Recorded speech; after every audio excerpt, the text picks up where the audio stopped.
Thanks so much for joining us for CBN NewsWatch. I'm Ephraim Graham. Presidential hopefuls spent the weekend at the Iowa State Fair. Iowa is an important early primary state, and this year both the Republican and Democratic frontrunners attended. However, GOP frontrunner Donald Trump was the main attraction. Love him or hate him, Iowans turned out in droves to hear what he had to say. Caitlin Burke has more. He's being called the Republican Maverick, and he stole the show at the Iowa State Fair this weekend. I'm not even supporting, but I'm talking about it. There hasn't been nobody like him. The GOP frontrunner is making illegal immigration his showcase issue, releasing his first policy paper over the weekend. We're building a wall. It's going to be a wall that is not, nobody's going through my wall. Trump plans to force Mexico to pay for his border wall by hiking fees on U.S. visas for Mexicans. He says he'll also end birthright citizenship and triple the number of immigration officers. Democratic frontrunner Hillary Clinton also made a campaign stop at the fair, where she wasn't able to escape the topic of her email scandal. The facts are the same as they have been from the very beginning of these questions being raised.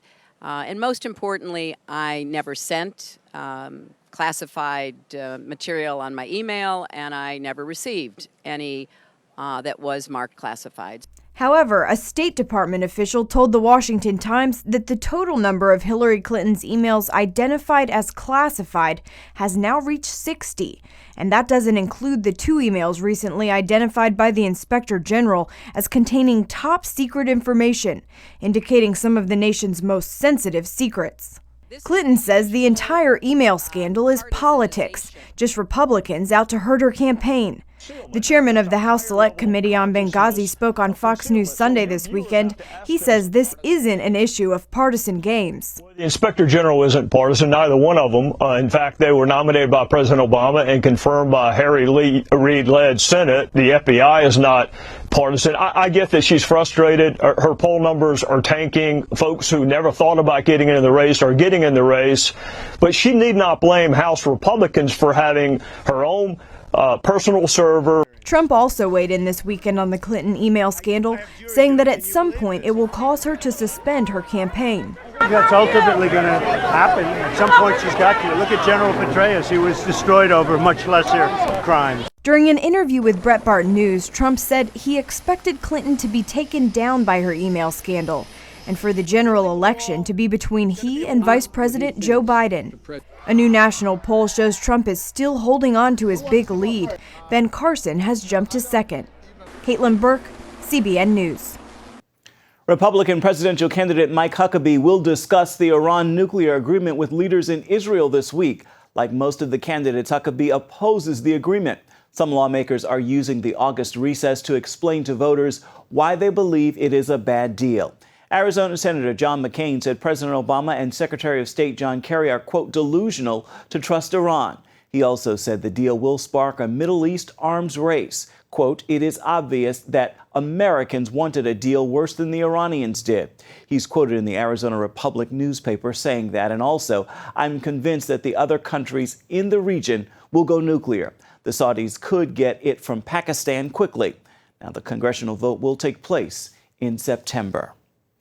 Searchers have spotted the wreckage of an Indonesian passenger plane that went missing Sunday with 54 people on board. The wreckage was spotted about 17 miles from its destination of Oksavio. There was no immediate word on if there were any survivors from the crash. The crash happened in bad weather in Indonesia's mountainous easternmost province. Meanwhile, a rescue team is making its way into the mountains after reports of seeing a plane crash into a mountain. This particular airline is said to have a bad safety record. In fact, the European Union will not allow them to fly in because of past safety compliance failures. A church in North Carolina is set to begin ordaining gay and transgender ministers. The pastor of First Baptist Church of Greenville says the congregation started discussing the policy change well before the Supreme Court's decision to make gay marriage legal nationwide. The church will now offer same-sex marriage ceremonies and will allow gay and transgender members to hold leadership positions. First Baptist Greenville cut ties with the Southern Baptist Convention in the early 1990s, and it is now a member of the Cooperative Baptist Fellowship.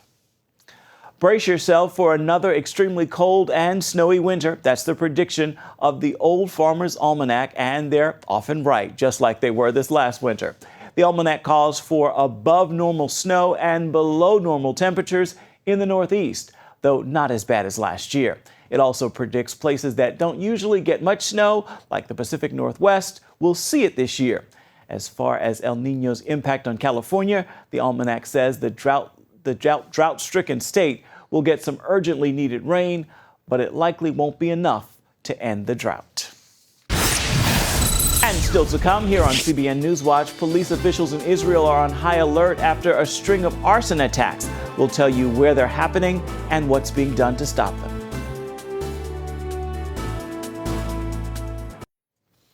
Israeli security has been stepped up following two recent arson attacks allegedly carried out by Jewish extremists. Authorities are on guard for further acts and the possibility of violence in the form of Palestinian revenge. As John Wagi explains, this is also forcing the country to examine its own society. When an apparent Jewish extremist hurled a firebomb into an Arab home, killing a toddler and his father, it led to outrage from Israeli leaders and citizens. Every society has extremists and has murderers. The test of a morality of a society is how it responds to those extremists and how it responds to those murderers. Prime Minister Benjamin Netanyahu visited the family targeted in the attack, and rabbis prayed for their recovery. Israeli leaders also quickly condemned an arson attack on the historic Church of the Multiplication of Loaves and Fishes in the Galilee in June. Hebrew graffiti scrawled at both sites led authorities to conclude that Jewish extremists were behind the attacks. We're talking about a youth culture which is in opposition to the Israeli state as it is, to Israeli society as it is. Dr. Shlomo Fisher says these extremists believe they are carrying out God's will. They say they would want to have it more biblical law, more biblically oriented. They talk about a monarchy. That means inviting a king to rule Israel and ridding the country of idolatry as they see it. They would not want what they consider to be idolatry, which does include Christianity, especially Eastern Christianity, and the rabbinical establishment does not accept that definition. While this phenomenon isn't new, Fisher maintains it's on the fringe of society. Israel does have a self-image that is democracy, that is committed to humanistic values, that it values human life of everyone who's created in the image of God. The other trouble for Israel comes in the form of revenge from Palestinians, yet that violence receives no condemnation. On the contrary, when Israelis are killed or wounded in this form of terrorism, Palestinians rejoice. They honor, they even reward with financial rewards Palestinians who would kill an Israeli. Itamar Marcus, director of Palestinian Media Watch, says the Palestinian Authority makes role models and heroes out of terrorists. There are 25 schools that we have found, and there probably are more, that are named after terrorists. They name sporting events after them. They build memorials and name town squares after terrorists. John Wagi, CBN News.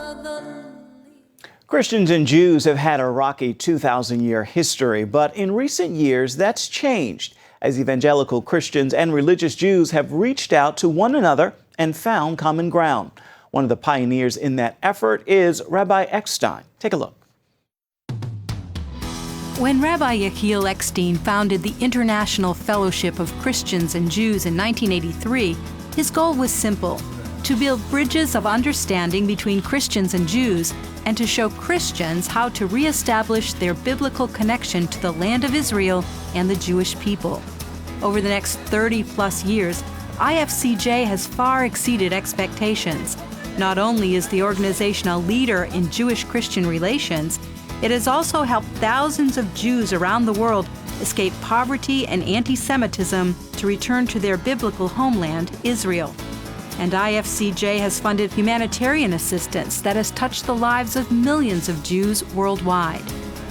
The story of Eckstein's life's work is told in a new biography, The Bridge Builder, the life and continuing legacy of Rabbi Yechiel Eckstein. And CBN News spoke with Rabbi Eckstein about the new book and what motivated him to help Jews from around the world return to Israel. I believe God was in it and guiding me and shaping history. It was really a calling that I felt. Some 38 years ago, I was the head of the Anti-Defamation League's Christian-Jewish Relations Department, and I started some of the first evangelical Jewish dialogues. And I saw something there that I felt was worthy of carrying through in a deeper way. And so I began 33 years ago the International Fellowship of Christians and Jews with the goals of, one, deepening Christians' spiritual roots in the Jewish roots and with their ties with Israel, and rallying support for Israel and other shared biblical concerns, including that of persecuted Christians. Essentially, it was to build a bridge between the Jewish community and the burgeoning evangelical community in America and around the world.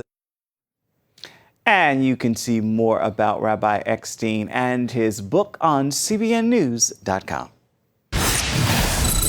Up next, helping couples to communicate better. See how a relationship revolution is strengthening marriages. We've got the story right here on CBN NewsWatch, and it's coming up after this. More than 90% of people get married by the time they are 50, but America's high divorce rate is proof many couples just don't know how to make those relationships work. Now, one Dallas couple has come up with an effective system to save marriages. Our Caitlin Burke is on the story. Talking. It's something we do throughout the day. We chat about the weather, movies, our kids, breezing from one subject to another. Yet when it comes to talking about relationships, we often hit the brakes, or worse. There is a myth in our culture, and the myth is that if you're struggling in your relationship, maybe you're married to the wrong person.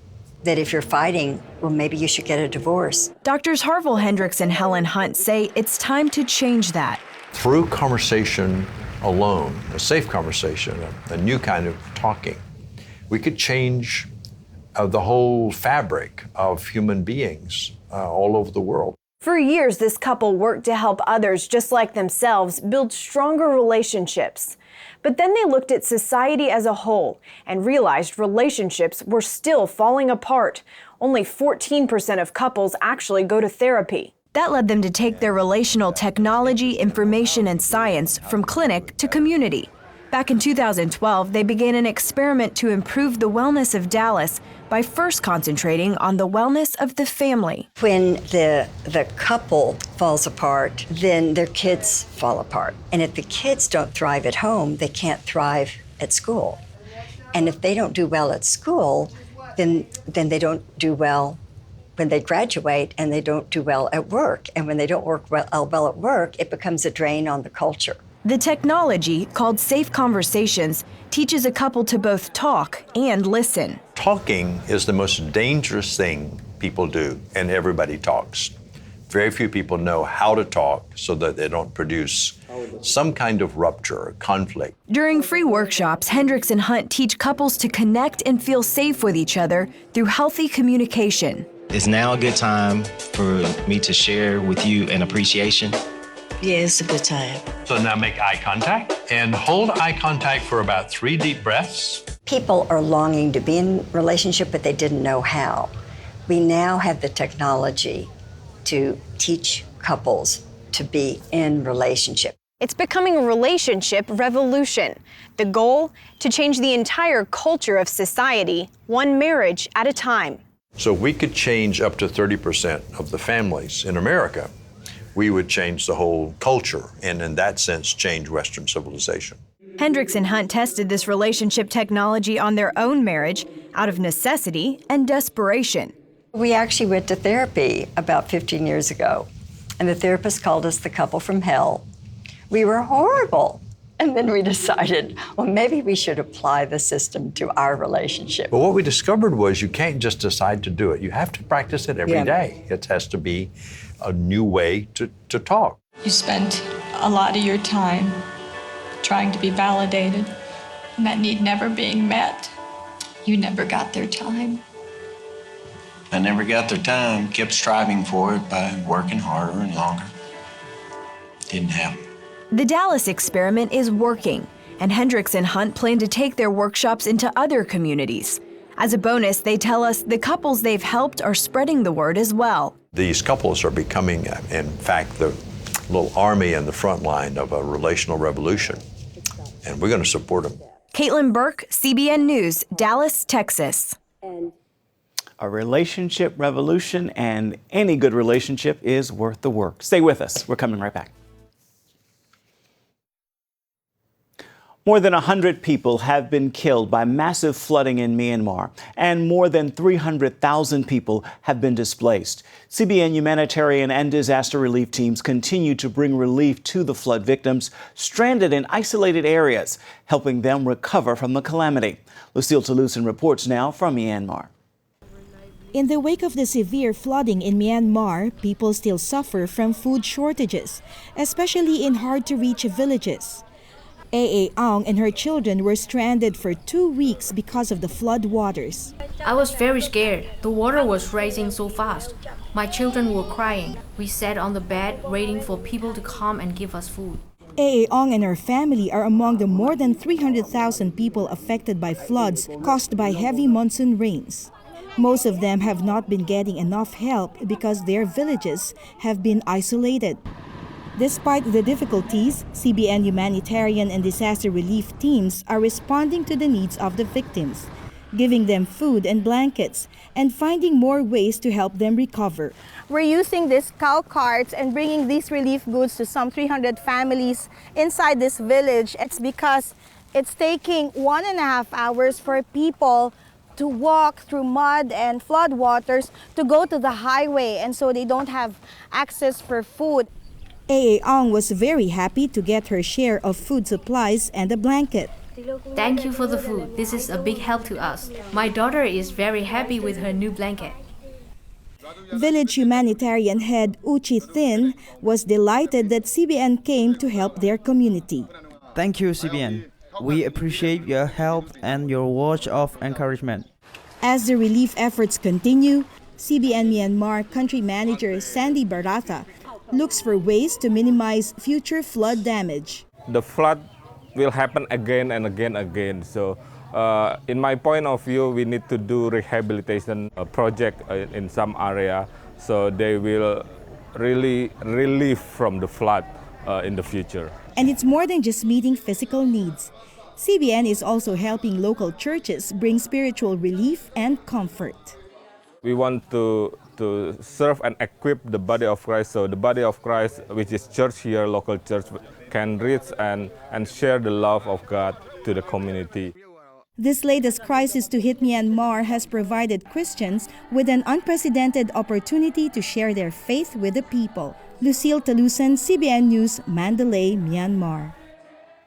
CBN's Operation Blessing is also bringing help and hope to a community in Kenya. Over the past few years, Operation Blessing has helped to provide education and access to safe water in the Maasai village of Kamana. Mboto is a single mother, and she worked very hard but was still struggling to provide for her children. Her handmade home was in poor shape and desperately needed some repair. Operation Blessing teams built a safe and sturdy home for Mboto and her children, and they're helping her to raise chickens and goats as a source of income and nutritious food. You can find out more about Operation Blessing by going to its website. It is op.org. Well, it is now time for your Monday Motivation, and today I would like to pose a question for us all to consider. In fact, we can consider it all week long. Are you merely enjoying God's good when He's really wanting to give you His best? Now, that best requires faith and it requires work on your part. So what is it that He's calling you to do? What action has He told you to take? And why are you allowing fear to stop you? Get to work. God's best is still waiting for you. Well, that's going to do it now for CBN NewsWatch. Remember, you can find more of our exclusive coverage of the issues you care most about at cbnnews.com. We'll see you right back here tomorrow. Make it a marvelous Monday.